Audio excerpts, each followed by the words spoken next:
जय हो। बोले श्री सोमनाथ भगवान की जय हो। आप सभी भक्तों को प्रथम ज्योतिर्लिंग सोमनाथ के प्रादुर्भाव की कथा हम शिव पुराण के अंतर्गत सुना रहे हैं। आप लोग भगवान सोमनाथ की कथा सुने और उनकी महिमा का गान सुने। श्री सूत जी कहते हैं कि हे भक्तजनों, हे ब्राह्मणों, मैंने सद्गुरु से जो कुछ सुना है वह ज्योतिर्लिंगों का महात्म्य तथा उनके प्राकट्य का प्रसंग आप अपनी बुद्ध के अनुसार संक्षेप रूप में आप लोगों को सुना रहा हूँ। तुम सब लोग सुनो। मुने, ज्योतिर्लिंगों में सबसे पहले सोमनाथ का नाम आता है, अतः पहले उन्हीं के महात्म्य को सावधान होकर के सुनो।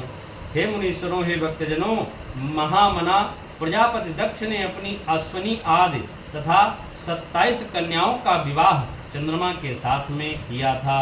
चंद्रमा को स्वामी के रूप में पा करके वे दक्ष कन्याएं विशेष शोभा पाने लगी तथा चंद्रमा भी उन्हें पत्नी के रूप में पाकर निरंतर सुशोभित होने लगा। उन सब पत्नियों में भी जो रोहिणी नाम की पत्नी थी, एकमात्र वही चंद्रमा को जितनी प्रिय थी उतनी दूसरी कोई नहीं, कदापि प्रिय नहीं थी। इससे दूसरी स्त्रियों को बड़ा दुख हुआ। वे सब अपने पिता की शरण में गई और वहाँ जाकर के उन्होंने जो भी दुख था उसे पिता को निवेदन किया। कहा कि द्विजों, वह सब सुन करके दक्ष भी दुखी हो गए और चंद्रमा के पास आकर शांतिपूर्वक बोले।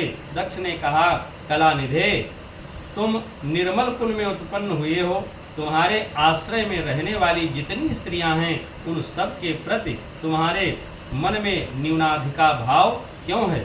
तुम किसी को अधिक और किसी को कम प्यार क्यों करते हो, कम प्रेम क्यों करते हो? अब तक जो किया सो किया, अब आगे फिर कभी ऐसा विषमतापूर्ण बर्ताव तुम्हें नहीं करना चाहिए, क्योंकि उसे नरक देने वाला बताया गया है। सूत जी कहते हैं, महर्षि अपने दामाद चंद्रमा से स्वयं ऐसी प्रार्थना करके प्रजापति दक्ष घर को अपने चले आए। उन्हें पूर्ण निश्चय हो गया था कि अब फिर आगे ऐसा नहीं होगा, पर चंद्रमा ने प्रबल भाव से विवश होकर के उनकी बात नहीं मानी। वे रोहिणी में इतने आसक्त हो गए थे कि दूसरी किसी पत्नी का कभी आदर नहीं करते थे। इस बात को सुनकर दक्ष दुखी हो फिर स्वयं आकर चंद्रमा को उत्तम नीति से समझाने तथा न्यायोचित बर्ताव को लिए प्रार्थना करने लगे। दक्ष बोले, हे चंद्रमा, सुनो, मैं पहले अनेक बार तुमसे प्रार्थना कर चुका हूँ, फिर भी तुमने मेरी बात नहीं मानी, इसलिए आज श्राप दे रहा हूँ कि तुम्हें क्षय रोग हो जाए। सूत जी कहते हैं, दक्ष के इतना कहते ही क्षण भर में चंद्रमा क्षय रोग से ग्रसित हो गया। उनके क्षीण होते ही उस समय सब ओर महान हाहाकार मच गया। सब देवता और ऋषि कहने लगे कि हाय हाय, अब क्या करना चाहिए, चंद्रमा कैसे ठीक होंगे। मुने, इस प्रकार दुख में पड़ करके वे सब लोग विह्वल हो गए। चंद्रमा ने इंद्र आदि सब देवताओं तथा ऋषियों को अपनी अवस्था सूचित की। तब इंद्र आदि देवता तथा वशिष्ठ आदि ऋषि ब्रह्मा जी की शरण में गए। उनकी बात सुनकर के ब्रह्मा जी से कहा, देवताओं, जो हुआ सो हुआ, अब वह निश्चय ही पलट नहीं सकता, अतः उसके निवारण के लिए मैं तुम्हें एक उत्तम उपाय बताता हूँ।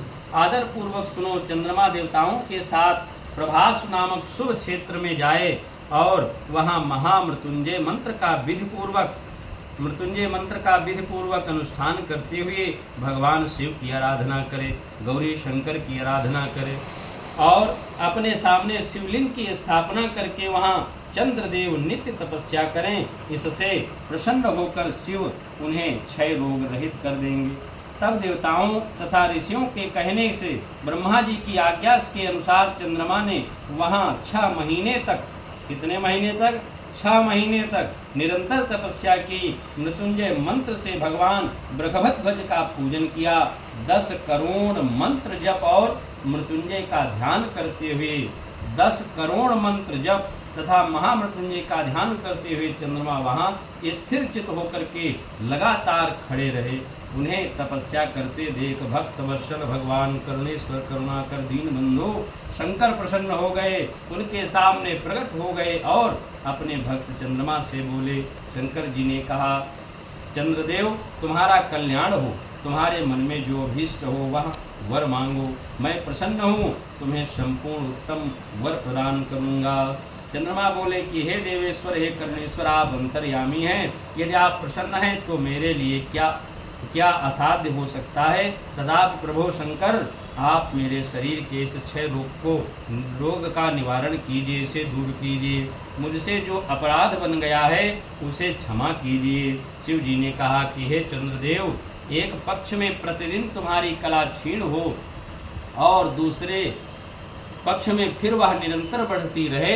तदंतर चंद्रमा ने भक्ति भाव से भगवान शंकर की स्तुति की। इससे पहले निराकार होते हुए भी वे भगवान शिव फिर साकार हो गए। देवताओं पर प्रसन्न हो उस क्षेत्र के महात्म्य को बढ़ाने तथा चंद्रमा के यश का विस्तार करने के लिए भगवान शंकर उन्हीं के नाम पर वहाँ सोमेश्वर कहलाए और सोमनाथ के नाम से तीनों लोकों में विख्यात हुए। हे भक्तजनों, सोमनाथ का पूजन करने से वे उपासक के क्षय तथा कोढ़ आदि रोगों का नाश कर देते हैं। इसलिए भगवान सोमनाथ की शिवलिंग का पूजन आराधन करना चाहिए। जिन भक्तों को कोढ़ अथवा चर्म रोग आदि शारीरिक कोई भी पीड़ा है तो भगवान सोमनाथ का ध्यान करना चाहिए। भगवान सोमनाथ के ध्यान करने से समस्त रोग नष्ट हो जाते हैं। हे चंद्रमा, धन्य है, कृत्य हैं जिनके नाम से तीनों लोकों में स्वामी साक्षात भगवान शंकर भूतल को पवित्र करते हुए प्रभास क्षेत्र में विद्यमान हैं। वहीं संपूर्ण देवताओं ने सोम कुंड की भी स्थापना की है, जिसमें शिव और ब्रह्मा का सदा निवास माना जाता है। चंद्रकुंड इस भूतल पर पापनाशन तीर्थ के रूप में प्रसिद्ध है। जो मनुष्य उसमें स्नान करता है वह सब पापों से मुक्त हो जाता है। क्षय आदि जो असाध्य रोग हैं वे सब उस कुंड में 6 मास तक स्नान करने मात्र से नष्ट हो जाते हैं। और मनुष्य जिस फल के उद्देश्य से इस उत्तम तीर्थ का सेवन करता है उस फल को सर्वथा प्राप्त कर लेता है। इसमें कोई भी संशय नहीं है अथवा संशय करना भी नहीं चाहिए। चंद्रमा निरोग होकर अपना पुराना कार्य संभालने लगे। इस प्रकार मैंने सोमनाथ की उत्पत्ति का सारा प्रसंग आप लोगों को सुना दिया। मुनीश्वरों, इस प्रकार सोमेश्वर लिंग का प्रादुर्भाव हुआ। जो मनुष्य सोमनाथ के इस प्रादुर्भाव की इस कथा को सुनता अथवा पढ़ता है, दूसरों को सुनाता है, वह संपूर्ण अभीष्ट को पाता है और सब पापों से मुक्त हो जाता है। इसीलिए हे भक्तजनों, आप भी इस YouTube के माध्यम से इस सोमनाथ के प्रादुर्भाव शिवलिंग की कथा को सुनिए और सभी रोग आदि कष्टों के लिए उनसे प्रार्थना कीजिए। आप सभी भी खूब स्वस्थ रहें, मस्त रहें, यही हमारी दीन बंधु दीनानाथ से प्रार्थना है। हरि ओम। बोले पार्वती पति हर हर महादेव।